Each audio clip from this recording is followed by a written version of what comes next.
Hi mga kaibigan! Ito na naman ang inyong Soft Toys Empire. Narinig nyo na ba ang kwento ni Miguel ang kuneho? Kung wala pa, tara!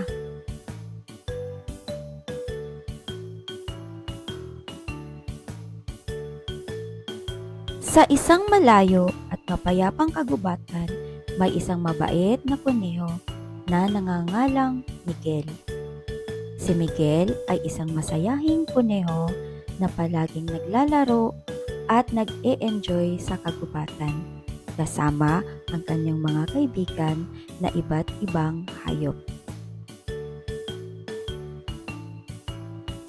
Isang araw, habang si Miguel ay naglalakad-lakad sa kagubatan, biglang may narinig siyang malakas na hiyaw. Agad siyang tumakbo patungo sa pinanggagalingan ng ingay at doon ay nakita niya ang isang maliit na pusa na nagugutom at walang masilungan. Kahit na natatakot si Miguel, hindi niya matiis ang makita ang ibang hayop na naghihirap. Kaya't lumapit siya sa maliit na pusa at sinabi, "Kumusta ka? Ako si Miguel. Hindi ka ba nagugutom?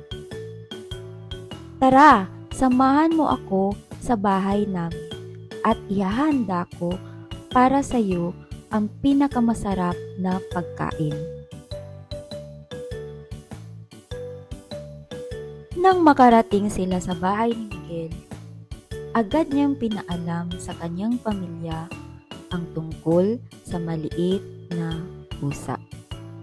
Ang kanyang pamilya ay lubos na natuwa sa kanyang kabutihang loob at hindi nagdadalawang isip na tulungan ang maliit na pusa. Sa tulong ng buong pamilya ni Miguel, naibalik ang lakas at sigla ng maliit na pusa. Mula noon, naging magkaibigan sila ni Miguel at madalas na silang magkasama sa kanilang mga paglalakbay at pakikipagsapalaran sa kagubatan.